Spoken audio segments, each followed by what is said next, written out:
tardes, profesor y compañeros. Nosotros vamos a presentar el resumen de nuestra práctica Tren de Pulsos. Para poder nosotros realizar esta práctica, lo que hizo el equipo fue la investigación de los componentes electrónicos. Como el primer componente principal ¿qué es una protoboard? Una protoboard es una tabla de pruebas en la cual el usuario lleva a cabo sus circuitos, los pone a prueba, como dicen, para poder ver si es que funcionan de forma adecuada. Esto para evitar antes el gasto de una placa fenólica. Y para eso, ¿qué contiene una protoboard? En este caso, la protoboard, si lo vemos en la presentación, si vemos en la imagen de contorno rojo, vemos que están remarcados unos recuadros. En esos recuadros es donde va a ir insertado el voltaje o donde vamos a alimentar esta tabla a partir de una fuente de alimentación. Entonces, esos rieles tienen unas líneas de color azul y roja. La roja es donde va el VCC o el voltaje y el azul es donde va la tierra. De la imagen de contorno amarillo vemos que están encerradas una serie de puntos en medio de la tabla. Cada riel de forma vertical es una serie de conexiones, más que nada. Lo vemos en la imagen color morada, es donde vemos que está compuesta la protoboard. En este caso está compuesta de un metal, el cual es un conductor. En este caso en la protoboard tenemos en la parte de en medio una cavidad, por así decirlo, el cual nos funciona como un aislante. En este caso nos permite colocar microcontroladores, como lo vemos en la imagen de contorno verde. Y como siguiente componente, ¿qué es una resistencia? Conoce como a la oposición que presenta un conductor, más que nada, al flujo de corriente. Son esos tipos de componentes que traen como ciertas barritas de colores.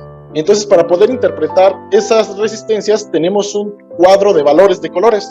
Para poder aprender a leerlas, tenemos que ubicar las bandas, más que nada. El primer grupo es donde contiene, ya se hace 4 bandas, o mínimo 3 bandas.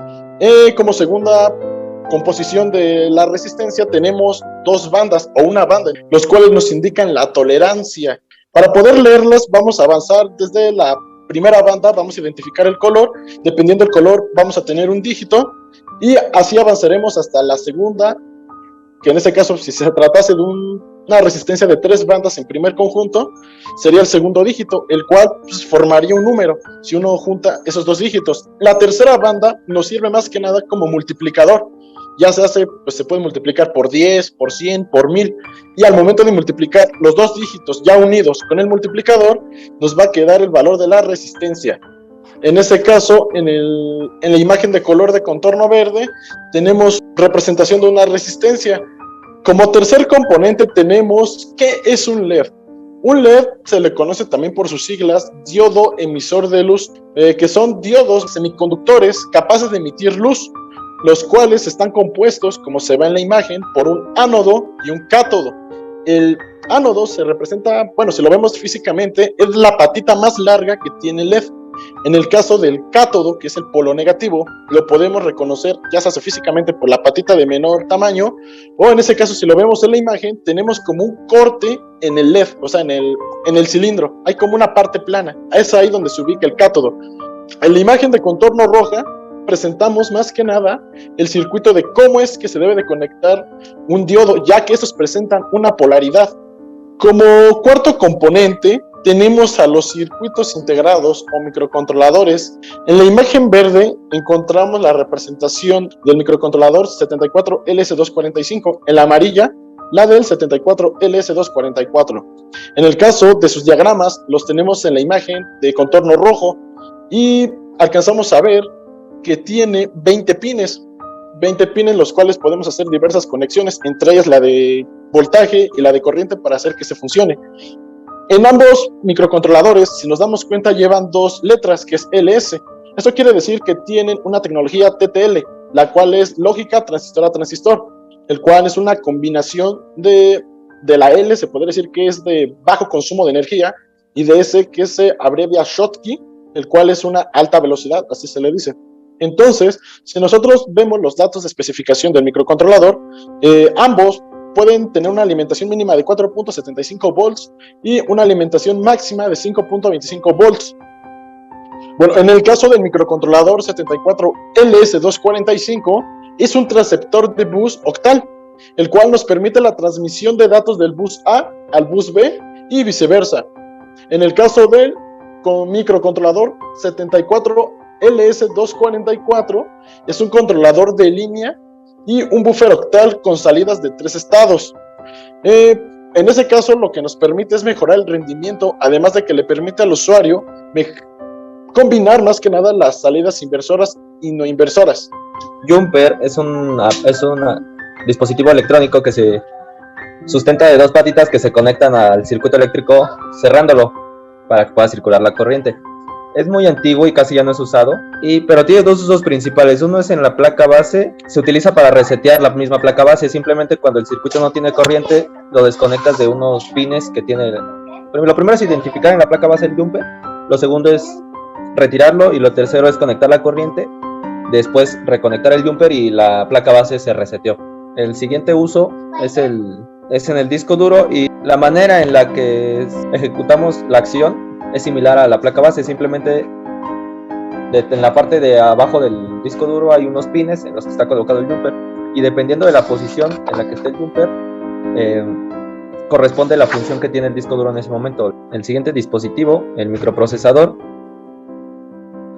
Este aparato sirve para, como su nombre lo dice, procesar todos los programas, las ejecuciones que haga la computadora. El microprocesador se encarga de ejecutarlo con operaciones matemáticas. Con las compuertas lógicas AND, OR y NOT se logran crear millones de operaciones al mismo tiempo que tienen como finalidad cumplir una tarea. El siguiente dispositivo es el microcontrolador, y a diferencia del microprocesador, además de ser capaz de ejecutar órdenes, está compuesto de varios bloques funcionales que cumplen una tarea específica. Un microcontrolador incluye en su interior las tres principales unidades funcionales de una computadora, que son la unidad central de procesamiento, donde se ejecutan las operaciones, la memoria, donde se almacenan temporalmente la información para ejecutar después las operaciones, y los periféricos de entrada y salida, que es los medios por los que, en este caso son los pines, las patitas, que es el medio por el que el dispositivo recibe información. Diferencias entre uno y otro es que el microcontrolador es un aparato completamente funcional al que le puedes ingresar datos y regresa datos de salida, y el microprocesador es un dispositivo que depende de otros aparatos electrónicos. Incluso dentro del microcontrolador hay microprocesadores. Esa sería la diferencia entre esos dos. La siguiente diapositiva es sobre conversión de señales análogas a digitales. ¿Qué es esto? Bueno, sabemos que los dispositivos ejecutan información que reciben. En el caso, por ejemplo, más común de una bocina, la bocina recibe información en forma de señal análoga, es decir, señales que tienen una forma de onda senoidal, es mucho más precisa. La señal digital es simplemente pues una función de cierto o falso o verdadero, falso o verdadero. Entonces, si la señal transmitida se altera en el proceso de ser transmitida, es menos probable con las señales digitales, y las señales análogas funcionan pues para que los aparatos interpreten la información y ejecuten una acción. La otra diapositiva es sobre modulación por impulsos codificados, que básicamente es una herramienta que se usa para transformar una señal análoga a una señal digital, y ahí podemos ver parte del proceso en esta imagen, en donde primeramente tenemos una señal análoga y posteriormente termina siendo una señal digital. El proceso también se utiliza para hacer viceversa, es decir, para pasar de una señal digital a una señal análoga. Para pasar al DB25, primero tenemos que entender qué es la interfaz en serie y la interfaz en paralelo. Entonces, una interfaz es el proceso que sigue un equipo para transmitir o recibir datos. Para ver las diferencias entre el puerto paralelo y el puerto en serie, lo vamos a ver mediante los bits. El puerto paralelo lo que hace es enviar la información en paquetes de bits, de 8 bits, y si lo trasladamos al medio físico, se necesita un cable por cada bit que se va a enviar. Es decir, que necesitamos más de 8 cables, porque los necesarios son 8 cables para los 8 bits. Y en el puerto en serie, la diferencia es que solamente se utiliza un cable para la transmisión de bits y otro cable para la recepción de bits, porque el envío o el recibir los datos no es en forma de paquetes de bits, sino es serial, o sea, un bit atrás de otro. Cuando un dispositivo se comunica por un puerto serial, tenemos dos líneas, que es la TX y la RX. La TX, que es para transmitir datos, y la RX para recibir datos. Entonces pasamos a los DSUB. ¿Qué son los DSUB? Son conectores que tienen un contorno metálico y dentro de él ya sean orificios o pines, que cada uno está dirigido a una función en específico. El borde metálico normalmente sirve para evitar interferencias electromagnéticas, y pues podemos diferenciar a los DSUB de los macho y de los hembras, que los machos pues son los que tienen los pines y las hembras tienen los orificios. Los DSUB se clasifican de acuerdo al número de pines que tienen, y en este caso pues vamos a profundizar un poco en el DB25. Y bueno, el conector DB25 normalmente se usa para conexiones en serie, pero pues aquí le vamos a explicar las funciones ya sea en serie o en paralelo. El DB25, pues como ya dije, tiene su contorno metálico y tiene 25 pines, de ahí su número. En la parte de arriba tiene 13 pines y en la parte de abajo tiene 12 pines. Si lo vemos mediante el puerto en paralelo, lo que se necesita son 8 pines para la transmisión de datos. Como dije anteriormente, en paralelo los bits se envían uno por cable. Entonces necesitamos 8 pines para poder enviar los paquetes de 8 bits. Y si nos vamos al puerto en serie, no necesitamos de 8 pines para enviar los datos, sino necesitamos un pin para recibir datos y uno para recibir datos, porque los bits se envían uno detrás de otro. El ver el DB25 mediante el puerto serial se necesita de la norma RS232C. ¿Qué es esta norma? Pues es la que define las características eléctricas y mecánicas que se necesitan en la interfaz para la transmisión o recepción de datos. Y pues lo que hace esta norma es definirlo para lo que sirve cada uno de estos pines. Y pues como podemos ver en esta tabla, el pin 2 y el pin 3 es para la transmisión y para la recepción. Y pues ya los demás pines es para corrección de datos, para detección de señales y todas las demás funciones que se necesitan. Hoy en día en nuestros dispositivos ya no vemos ni el puerto serial ni el puerto paralelo, porque su portabilidad se complicaba e incluso podían llegar a ser más caros. Es por esto que se unieron varias empresas para crear un nuevo protocolo, que es la llamada interfaz USB. Y pues su nombre es algo famoso, lo podemos ver en muchos aspectos, ¿no?